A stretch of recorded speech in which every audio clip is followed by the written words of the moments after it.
नमस्कार दोस्तों, मैं रेखा शर्मा अपने YouTube channel learning career institute में आप सभी का स्वागत करती हूं।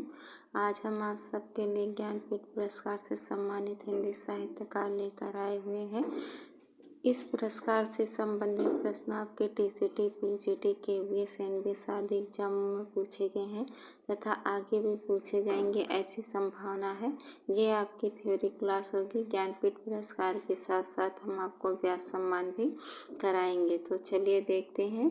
पहले आपका वर्ष दिया गया है, फिर पुरस्कार विजेता है, उसके बाद आपकी रचना दी गई है। 1968 में सुमित्रा नंदन पंत जी को चिदंबरा रचना पर ज्ञानपीठ पुरस्कार से, 1972 ईस्वी में रामधारी सिंह दिनकर को उर्वशी रचना पर ज्ञानपीठ पुरस्कार दिया गया। 1978 में आगे जी को कितनी नाव में कितनी बार रचना पर ज्ञानपीठ पुरस्कार दिया गया। 1982 में महादेवी वर्मा को यामा रचना पर ज्ञानपीठ पुरस्कार दिया गया। 1992 में नरेश मेहता को संपूर्ण साहित्य पर ज्ञानपीठ पुरस्कार दिया गया।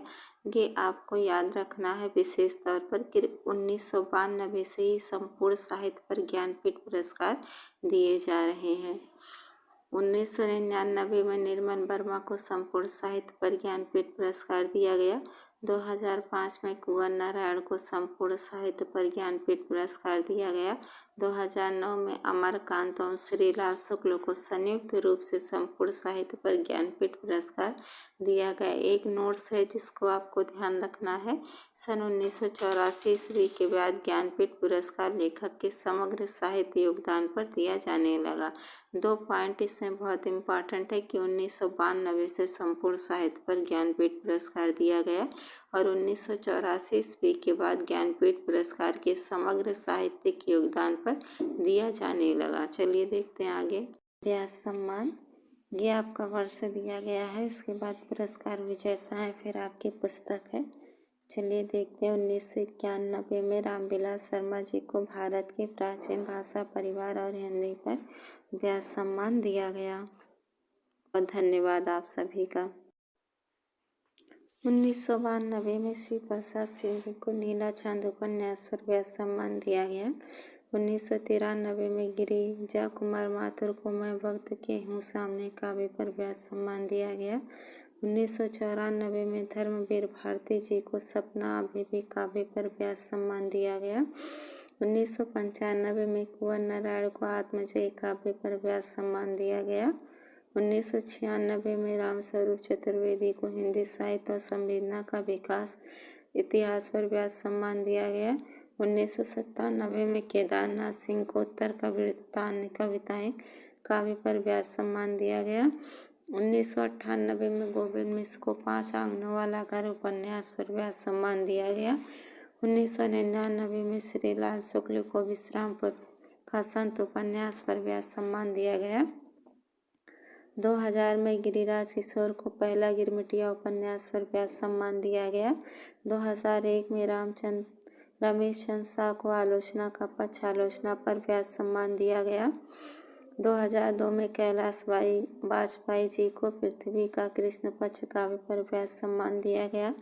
2003 में चित्रा मुदगल जी को आवा उपन्यास पर व्यास सम्मान दिया गया। 2004 में मृदुला गर्ग को कठगुलाब उपन्यास पर व्यास सम्मान दिया गया। 2005 में चंद्रकांता जी को कथा सतीसर उपन्यास पर व्यास सम्मान दिया गया। 2006 में परमानंद श्रीवास्तव जी को कविता का अर्थात आलोचना पर व्यास सम्मान दिया गया। 2007 में कृष्णा सोविती जी को समय सरगम उपन्यास पर व्यास सम्मान दिया गया। 2008 में मन्नू भंडारी जी को एक कहानी या भी जो कि इनकी एक आत्मकथा है पर व्यास सम्मान दिया गया। 2009 में अमरकांत जी को इन्हीं हथियारों से उपन्यास पर व्यास सम्मान दिया गया। 2011 में विश्वनाथ प्रसाद तिवारी जी को फिर भी कुछ शेष रह जाएगा जो कि इनका काव्य है, व्यास सम्मान दिया गया।